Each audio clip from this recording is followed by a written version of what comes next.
ఇప్పుడు మీకు ఇష్టమైన జెమినీ టీవీ సీరియల్స్ ని టీవీలో టెలికాస్ట్ అయిన వెంటనే సన్ నెక్స్ట్ లో మాత్రమే చూడండి. నేనెవర్ని కలిశాను, ఎప్పుడు కలిశాను నాకు గుర్తులేదు. ఇన్నేళ్ల చీకటి నుంచి బయటికొచ్చాక కనీసం 100 మందిని కలిసుంటాను. మా బస్తీలో ఉన్న వాళ్ళని, మార్కెట్లో ఉన్న వాళ్ళని, గుడిలో ఎక్కడ పడితే అక్కడ కనిపించిన వాళ్ళనంతా నా బిడ్డలేమో అని చూస్తూ ఉన్నాను. కానీ వాళ్ళెవరో తెలుసుకోవడం కష్టంగా ఉందమ్మా. చెప్పమ్మా, చెప్పు తల్లి, నా బిడ్డలు ఎవరో చెప్పు తల్లి. ఈ శ్రావ్య ఓవర్ యాక్టింగ్ చూడలేకపోతున్నాను. ఆడపిల్ల హద్దుల్లో ఉండాలి, మరి అలా చేతులు చేయి వేసుకుని రావాలా?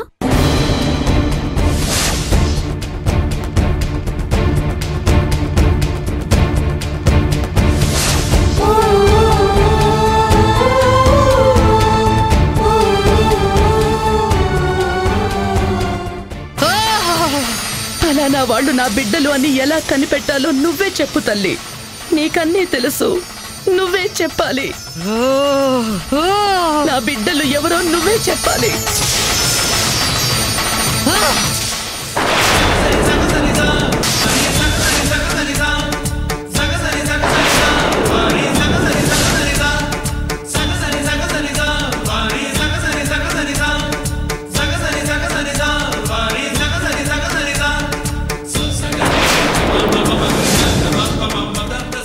అమ్మా చెప్పమ్మా. మా శారదమ్మ ప్రతిరోజు నరకం అనుభవిస్తుంది, బిడ్డల కోసం అల్లాడిపోతుంది. ఆ ఒక్క విషయం చెప్తే ఇన్నేళ్ల బాధకి మందు పోసినట్టు అవుతుంది. చెప్పు తల్లి. నీ పేగు బంధం కోసం నువ్వు వెతుకుతున్నావు, నీ చావు నిన్ను వెతుక్కుంటూ వస్తుంది.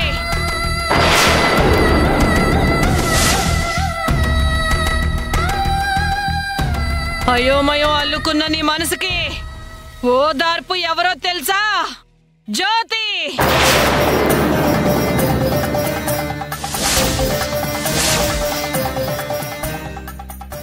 జ్యోతి ఎవరో తెలుసా?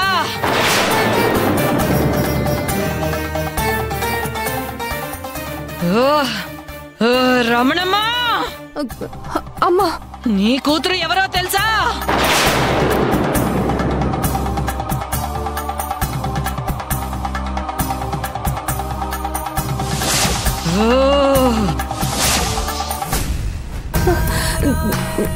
నా గురించి కాదు పెద్దమ్మా, పాపం ఈవిడికి 2 పిల్లలంట, వాళ్ళ గురించి చెప్పు. వాళ్ళ గురించి చెప్పాలంటే కథ ఎక్కడ మొదలైందో చెప్పాలి.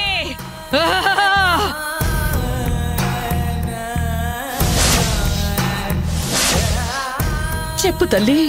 16 ఏళ్ల క్రితం, 16 ఏళ్ల క్రితం.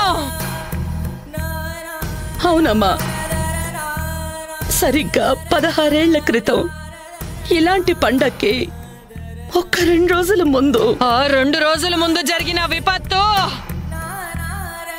చెప్పమ్మా. విపత్తు.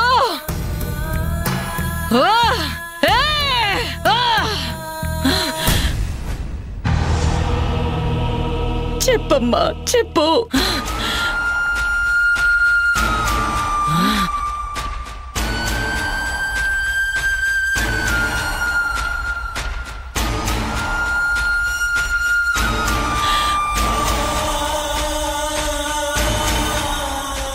అమ్మవారు ఎప్పుడు ఇంత ఆగ్రహంగా లేరు. మీ మొహం నిండా పసుపు కుంకాలేంటి? వెళ్ళి మొహం కడుక్కుని రండి అమ్మా. అలా కొన్ని నిమిషాలు మాత్రమే అమ్మవారు పూనుతారు. అలా మొత్తం చెప్పేలోపే అమ్మవారు వెళ్ళిపోయినట్టున్నారు. మీరు పదండమ్మా.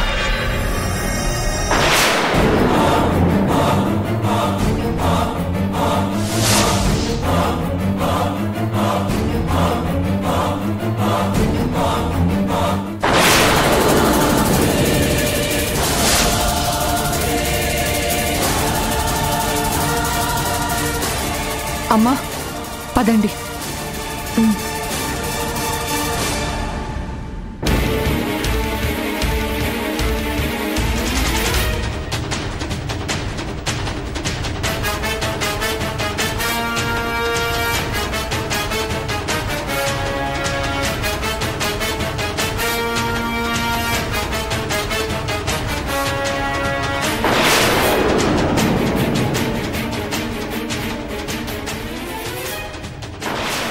పెద్దమ్మా ఆమె మొహానికి పసుపు కుంకాలు చల్లితే ఎలా పెద్దమ్మా?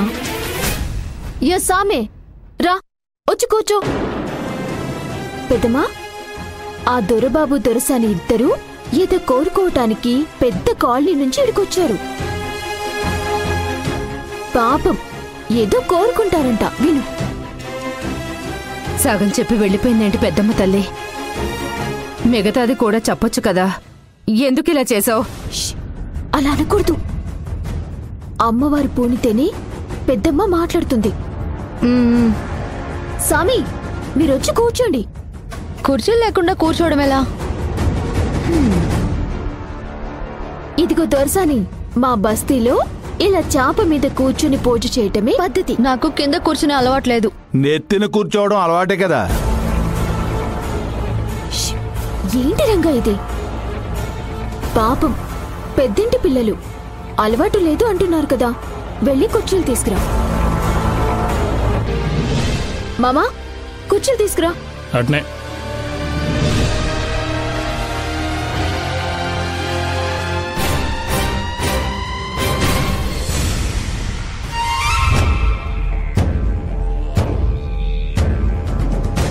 కూర్చోండి. డస్ట్ ఉంది, క్లీన్ చేయరా?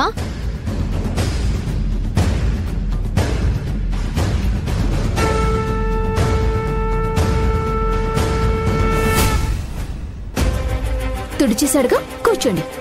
నా కింద కూర్చోవడం అలవాటే. పూజకేం తెచ్చారు? లడ్డు అన్నా ఇదిగోండి.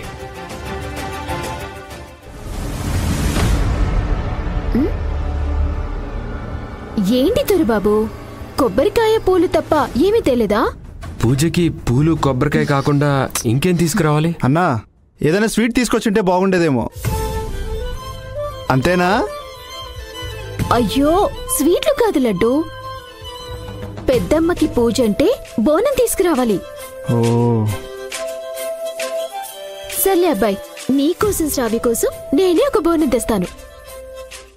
ఇంట్లో ఒక కొత్త కుండ ఉన్నట్టుంది, అందులో నైవేద్యం వండి ప్రసాదంగా పెడితే చాలా మంచిది.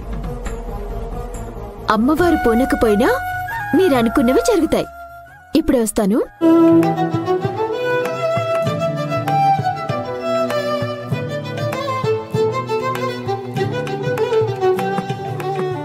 దుమ్ము పడింది. పర్లేదు. నీ పక్కన ఇలా కూర్చోవడం చాలా హ్యాపీగా ఉంది రాజీవ్. రే రత్నం, మనల్ని అవమానించిన పాప ఎప్పుడు దొరుకుతుందా అని ఎదురు చూశాను. నేనలా అనుకున్నానో లేదో ఆ పెద్దమ్మ తల్లి వాడిని ఇక్కడికి లాక్కొచ్చి పడేసింది. మనం కూడా ఇప్పుడు వాళ్ళని అవమానించాలి. సూపర్ బావా. రేయ్ మంచి ప్లాన్తో పద.